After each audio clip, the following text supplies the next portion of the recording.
지금 여러분 잘 아시는 것처럼 두 전직 대통령 불행하게도 지금 다 감옥에 있습니다. 두 전직 대통령 혹시 이런 생각할까요? 우리 집은 잘 있나? 그런 생각할까요? 김유진 아나운서. 네, 그런데 공교롭게도 두 분의 사저가 최근에 팔렸다는 소식이 전해졌습니다. 먼저 박근혜 전 대통령의 내곡동 사저 이야기부터 해볼 텐데요. 박 전 대통령은 2017년 4월에 탄핵이 된 뒤에 대리인을 통해서 삼성동의 자택을 팔고 이 내곡동 주택을 28억 원에 매입을 했습니다. 당시 박 전 대통령은 구속 수감된 상태였기 때문에 저 집인가 봐요. 네, 실제 저 집에서 거주한 적은 없다고 하는데요. 네. 검찰은 국정농단 사건으로 확전 판결을 받은 박 전 대통령이 벌금과 추징금을 자진 납부하지 않자 올해 초 이 집에 대해서 압류를 집행을 했고 이후 공매 입찰에 붙이게 됐습니다. 공매 입찰, 줄여서 공매란 말 하잖아요. 그러면 공적으로 판다는 거잖아요. 그럼 저거 주택이 누구한테 넘어간 겁니까? 권상희 평론가님. 네, 박근혜 전 대통령의 내곡동 사저 같은 경우는 IOK 컴퍼니라고 연예 기획사가 샀습니다. 연예 기획사가요? 네, 그렇습니다. 배우 고현정 씨, 조인성 씨, 또 이영자 씨 등이 소속된 큰 기획사인데요. 이 주택 감정가가 31억 6,500여만 원이었습니다. 그런데 여기에 이제 보수 성향 유튜브죠. 가세연도 가세를 했었어요. 낙찰에 참여를 했었는데 36억 2,100여만 원을 써서 냈습니다. 그런데 결과적으로는 올 8월에 IOK 컴퍼니에서 38억 6,400만 원, 그러니까 최저 입찰가보다는 22% 높은 금액을 써서 내면서 낙찰이 됐고요. 네. 소유권은 이달 1일에 이전이 됐다고 전해지고 있습니다. 네. 아니 정당한 절차를 받아서 또 정당한 가격, 적절한 가격 내에서 사는 거야 우리가 시비 붙을 일은 아니잖아요. 그런데 최진봉 교수님, 많은 분들이 궁금해하실 것 같긴 해요. 왜 대형 연예 기획사가 저렇게 또 많은 세간의 관심을 받을 만한 저 박근혜 전 대통령의 이 사저를 샀을까? 그 이유가 궁금합니다. 그러니까요. IOK라고 하는 회사 측에서 이렇게 밝혔어요. 사저 매입에 관해서 공식적으로 밝힐 입장은 없다. 그러니까 회사의 입장은 없는데 누가 여기 입장을 밝히셨냐면 윤상현 의원이 입장을 밝혔어요. 그래서 윤상현 의원이 이제 기획사 관계자가 저와 오랜 지인이다. 근데 한때는 박 전 대통령한테 누님 한다는 그런 알려졌었잖아요. 네, 윤상현 의원. 그래서 그분이 이제 지인인데 박근혜 전 대통령이 이제 만약에 출소를 하시면 거할 장소가 필요하고 그 이심전심 그분하고 마음이 통한 게 아니겠나 이렇게 발언을 했어요. 그래서 그 발언이 지금 논란이 되고 있는데 어쨌든 윤상현 의원과 IOK 컴퍼니라는 회사의 관계자가 지인이고 그 이유가 결국은 집을 구매하는데 낙찰을 받는데 이유가 되지 않나 이렇게 보여집니다. 네. 그래서 오늘 저희 MBN 기자가 직접 한번 윤상현 의원에게 취재를 해봤어요. 들어보시고 이어가 보도록 하겠습니다.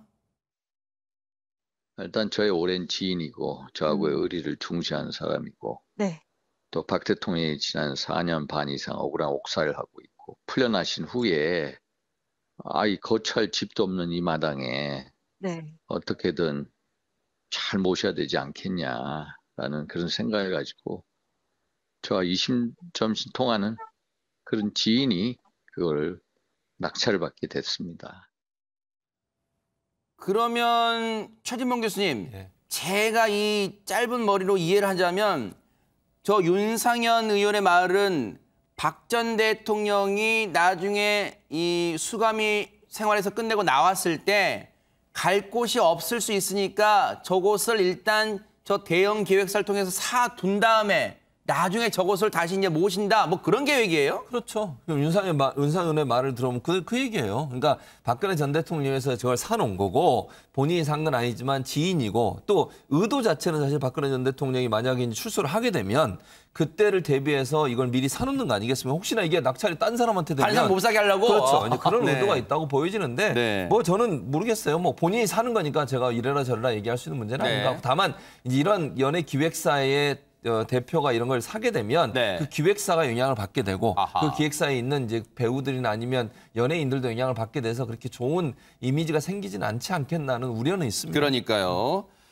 감옥에 계신 또 한 분이 있잖아요. 이명박 전 대통령의 사저도 뭐 최근에 팔렸다 뭐 이런 얘기가 있습니다. 양재민 변호사님. 네, 이명박 전 대통령의 이제 논현동 사저가 사실은 그 거슬러 올라가면 1978년에 고 정주영 명예회장이 이제 이명박 전 대통령에게 직접 선물했던 집으로 지금 그래요? 알려지고 있습니다. 저 집인가요? 네. 네, 그렇습니다. 그래서 사실은 그 과거에서부터 2018년 3월에 이제 구속되기 전까지 실제로 이제 이 전 대통령이 거주를 했던 곳이죠. 근데 검찰이 일단은 이제 이 전 대통령이 벌금이 한 130억 원 정도 되고 또 추징금도 50억 원이 훌쩍 넘는 금액이 있는데 이걸 제대로 내지 못하고 있는 상황이다 보니까 이 추징금과 벌금 환수를 위해서 결국에는 이제 공매에 넘기게 된 것이고요. 네. 지난 7월에 누가 낙찰을 받았냐 하고 보니까 홍성열 마리오 아울렛 회장이 공매에 참여를 했습니다. 그래서 낙찰 금액은 111억 5,600만 원에 결국 물건을 낙찰을 받게 됐습니다. 기억나네요. 그때 아마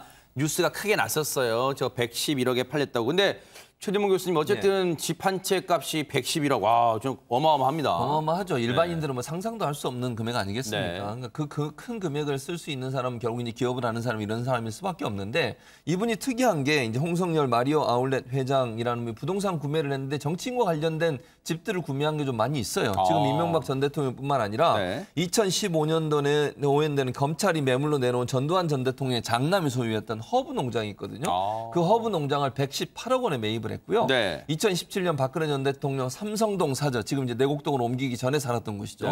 삼성동 사저도 67억 5천만 원을 매입을 했는데 뭐 이유는 잘 모르겠어요. 저분이 왜 매입을 했는지는 뭐 그거는 이제 지금 제가 추측으로 말씀드릴 수는 없는 거니까. 어쨌든 저분은 특이한 게 전직 대통령의 어떤 물건들, 소위 부동산들을 이제 매물로 나오거나 공매에 붙여졌을 때 적극적으로 구매하는 그런 모습을 보이고 있어서 차후에 뭐 어떤 이유인지는 밝혀질 수 있겠지만 좀 특이한 상황이다 이렇게는 말씀드릴 수 있을 것 같습니다. 특이하게 지금 홍성열 회장은 역대 대통령의 이 사저를 2채나 지금 구매를 했잖아요. 그래서 아마 앞서도 이제 그 집을 산 주인공들이 누구냐 관심인데 홍성열 회장이 누구인지에 대해서 관심이 커질 것 같아요. 최정아 기자님. 네, 홍성열 회장은 한국 아울렛 시장의 아버지로 불리는 사람입니다. 1980년도에 마리오 상사를 설립을 했고요. 5년 후인 1985년도에 까르띠니뜨라는 이 패션 브랜드를 설립을 해서 이것이 굉장히 성공을 하기도 했었는데요. 그리고 2001년도입니다. 결정적으로 서울 금천구 가산동에서 도시명 아울렛 매장의 이 원조격인 마리오 아울렛을 열어서 큰 성공을 거둔 인물입니다. 네. 근데 뭐 아울렛 시장의 아버지라고 불리는 이 홍성열 회장이 왜 그러면 전직 대통령의 이 사저들을 계속 살까요? 왜냐하면 이게 무슨 우표도 아니고 수집하는 그런 차원일까요, 이게? 사저 자체가 국민들의 관심을 받는 대상이기는 합니다. 그렇기 때문에 지금 홍성열 회장 같은 경우는 계속 이렇게 전직 대통령들의 사저를 구입을 했기 때문에 대통령들과 무슨 인연이 있었던 거 아니냐 이렇게 추정이 되기도 했었는데 한 인터뷰 내용을 보면 뭐 박 전 대통령 같은 경우는 뭐 사돈의 팔촌조차도 인연이 연결돼 있지 않다라고 얘기하면서 강남에 집이나 땅이 하나도 없기 때문에 매물을 알아보던 중에 나와 있던 걸 알게 됐고 값이 싸게 나와서 위치도 또 좋았기 때문에 매입을 하게 됐다라고 얘기를 하고 있습니다. 뭐 사실 유명인들이 집을 내놨을 때 매매가 금방 이루어진다고 해요. 그만큼 많은 사람들이 유명인들이 살았던 집에 대한 관심이 높지 않나라는 생각이 드는데 지금 부동산 전문가들 같은 경우는 뭐 이런 모습에 대해서 이렇게 평가를 하고 있습니다. 뭐라고요? 현재 주택에 대한 가치에 대한 평가보다는 앞으로 이것이 전직 대통령들이 살았던 집이기 때문에 역사 문화적으로 재평가받을 것에 대비해서 구입을 한 것이 아니냐 이렇게 이야기를 하고 있습니다. 네. 어쨌든 또 이런 상황으로 인해서 두 전직 대통령의 지금 씁쓸한 현재 모습도 다시 한번 또 반추가 되는 것 같습니다.